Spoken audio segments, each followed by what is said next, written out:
현재 정치권 상황도 한번 좀 살펴볼 텐데 어제까지만 하더라도 쌍탄핵, 뭐 헌법재판관 임명 여러 가지 얘기들이 나왔는데 오늘 선고 일자가 나오면서 약간 상황이 변하긴 했죠.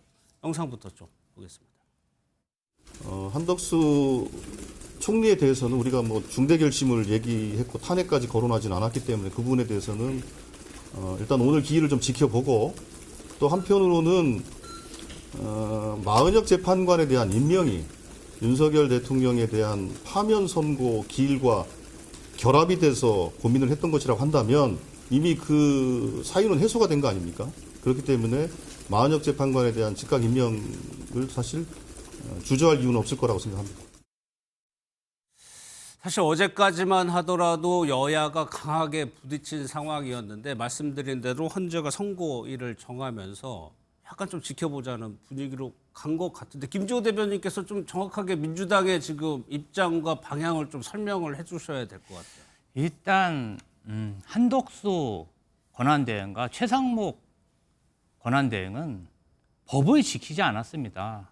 대한민국 고위공직자로서 또 대통령이 유구한 상황에서 헌법을 지키지 않은 고위공직자들에 대해서 민주당이 할 수 있는 것은 탄핵 소추, 직무 정지였기 때문에 그러한 것을 추진하는 게 저는 당연하다고 생각합니다. 다만 헌법재판소에서 윤석열 대통령에 대한 탄핵 재판 기일이 정해졌는데 지금 이 상황에서 한덕수 권한대행과 최상목 기재부 장관을 저희가 탄핵 소추한다. 그래서 직무 정지한다면 국가가 매우 혼란스럽지 않겠습니까? 예. 뭐 그러한 것들에 대해서 계속 마은혁 재판관에 대해서 임명해라, 법을 지켜라, 압박하는 수단도 될 수 있었는데 어쨌든 오늘 기일이 나왔기 때문에 두 사람에 대한 탄핵 소추는 좀 어렵지 않을까 저는 그렇게 예상합니다. 그러니까 애초 기일도 정하고 국회 본회의에 내일인가요? 뭐 네. 보고할 예정이었는데 일단은 그거는 좀 멈추게 된다는 일단은 말씀이시죠? 보고는 한 걸로 알고 있습니다. 그런데 또 국회의장이 이 부분에 대해서 또 안건을 올릴지 말지 결정해야 되는 사항이고요. 예. 사실 4일에 윤석열 대통령에 대한 탄핵 재판 선고가 있는데 그 전후로 최상목 기재부 장관을 탄핵하는 거는 좀 정무적으로 무리하다 이렇게 보입니다. 김종혁 최고께서도 당분간 정치권의 그런 움직임은 정지가 될 거라고 보시는 거예요? 아니, 말이 안 되는 얘기를 한 거예요, 사실은. 뭐 중대 결심이라고 했지만 우리가 언제 탄핵이라고 얘기했냐. 예. 말장난하시는 거 아닙니까, 그거는? 그리고 제가 보기엔 민주당은요, 스스로 당의 신뢰를 엄청 깎아먹고 있는 거예요. 어떤 부분에서요? 아니, 생각해 보세요. 처음에 한덕수 총리가 문제가 됐을 때 바로 탄핵을 한 거 아닙니까? 그러면서 그때 한 얘기가 뭐 오는 족족 탄핵해 주겠다. 그리고 5명을 한꺼번에 탄핵하겠다. 이런 얘기를 함으로써 국민들에게 아니 도대체 민주당은 뭐 국가가 무정부 상태도 돼도 된다는 말이야? 라는 식의 어떤 불신감을 심어줬고 예. 그로 인해서 민주당이 국민의힘의 소속 대통령이 탄핵을 비상계엄을 했음에도 불구하고 지지도가 잘 올라가지 않았었잖아요, 한동안. 그런 것들은 민주당에 대한 불신, 스스로 신뢰를 깎아먹은 부분들이 상당히 크다라고 보여지고요. 이번도 마찬가지입니다. 한덕수 총리에 대해서 헌법재판소가 그 재판관을 임명 안 한 것은 위법한 것이지만 그것이 탄핵할 정도는 아니다라고 얘기를 했어요. 예. 그런데 다시 돌아왔는데 마은혁 그 재판관 임명 안 하면 바로 탄핵하겠다라고까지 얘기를 한 거 아닙니까? 예. 이런 거 제가 보기에는 너무 서두르고 있고 그리고 너무 힘이 있다고 마구잡이로 휘두르고 있는 것 같은 느낌이 들어요. 그건 저만 그런 게 아니고 국민들 모두가 그렇게 느낄 겁니다. 그렇기 때문에 신뢰를 스스로 깎아먹고 있다. 예. 그렇게 생각을 합니다. 여기에 대해서는 김지호 대변인께서 저는 물론 우리 김정혁 전 최고위원님이 과하게 비판할 수도 있다고 생각합니다. 과한 부분도 있겠죠. 그런데 대한민국 고위공직자가 법을 지키지 않고 법을 우습게 안다면 법치가 바로 설 수 있겠습니까?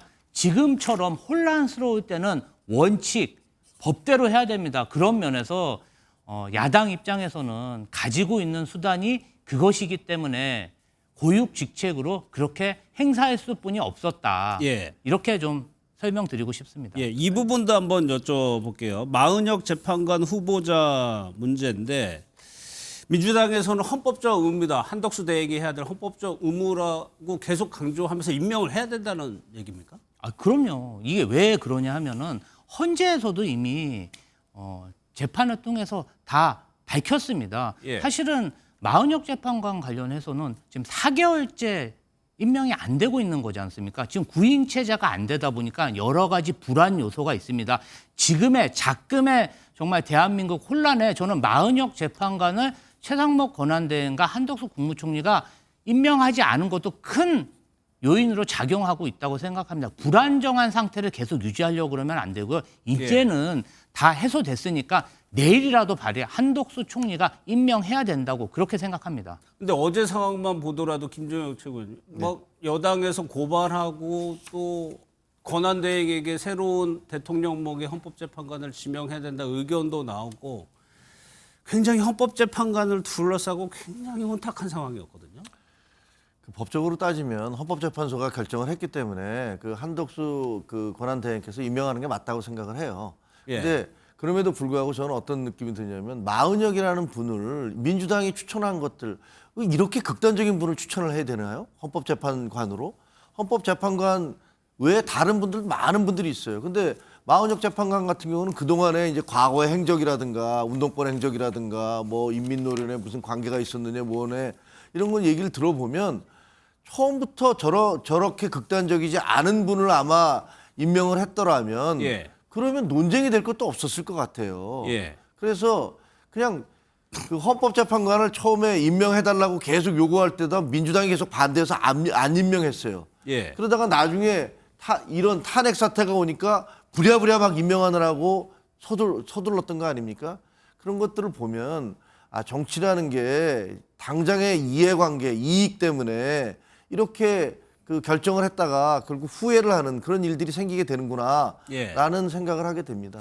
참 최근에는 경우의 수를 너무 다양하게 저희가 보기 때문에 김종우 대변인께 만약에 3일 선고 지정됐어요. 마은혁 후보자 임명하면 어떻게 되는 거예요? 민주당의 요구대로 만약에 임명을 한다고 하면 이제 또 복잡해지는 거 아닙니까? 평이라는 것 자체도 마은혁 재판관을 추가해서 평의할지 예. 그냥 발표할지 결정하는 것도 헌법재판관들이 의논해서 결정하는 겁니다. 지금 어느 정도 결정이 나와 있는 상태에서 예. 헌법재판관들이 마은혁 재판관을 포함시켜서 결과를 뒤로 미룰 가능성은 전혀 없다고 생각합니다. 지금은 이제는 한덕수 권한대행님이 그냥 마음 편하게 마은혁 재판관 임명하셔도 됩니다. 어떠한 영향도 주지 못합니다. 예. 김종혁 최고위원께 마지막으로 그거 여쭤볼게요. 저희가 뭐 3일 뒤면 결과를 알 수 있겠지만 직무 복귀하느냐, 조기 대선이 치러지느냐입니다. 글쎄요, 그 이후의 정치권은 어떤 상황이든 분열이 있을 것 같은데 어떻게 해야 되는 것이냐. 그 부분에 어떤 생각을 좀. 그렇기 때문에 아까 말씀드린 대로 윤석열 대통령과 그리고 이재명 대표가 좀 더 뚜렷하고 분명하게 예. 결과를 받아들이겠다라는 말씀을 해주시는 게 중요하다라고 얘기를 했는데요. 글쎄요, 그게 나올지 안 나올지는 저는 알 수는 없습니다.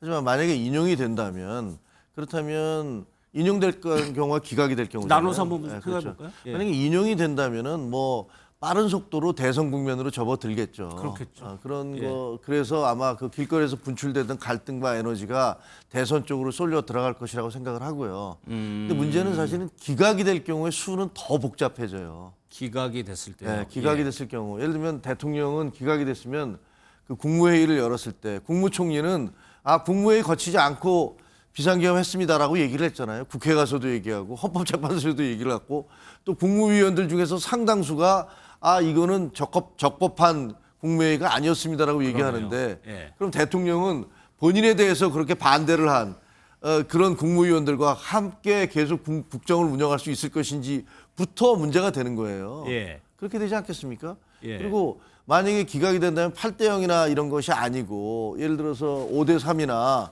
이렇게 되면 그것에 대한 정당성 여부를 놓고서 아마 민주당에서 또 엄청 항의를 하기 시작하겠죠. 알겠습니다. 굉장히 전국이 복잡해질 것 같습니다.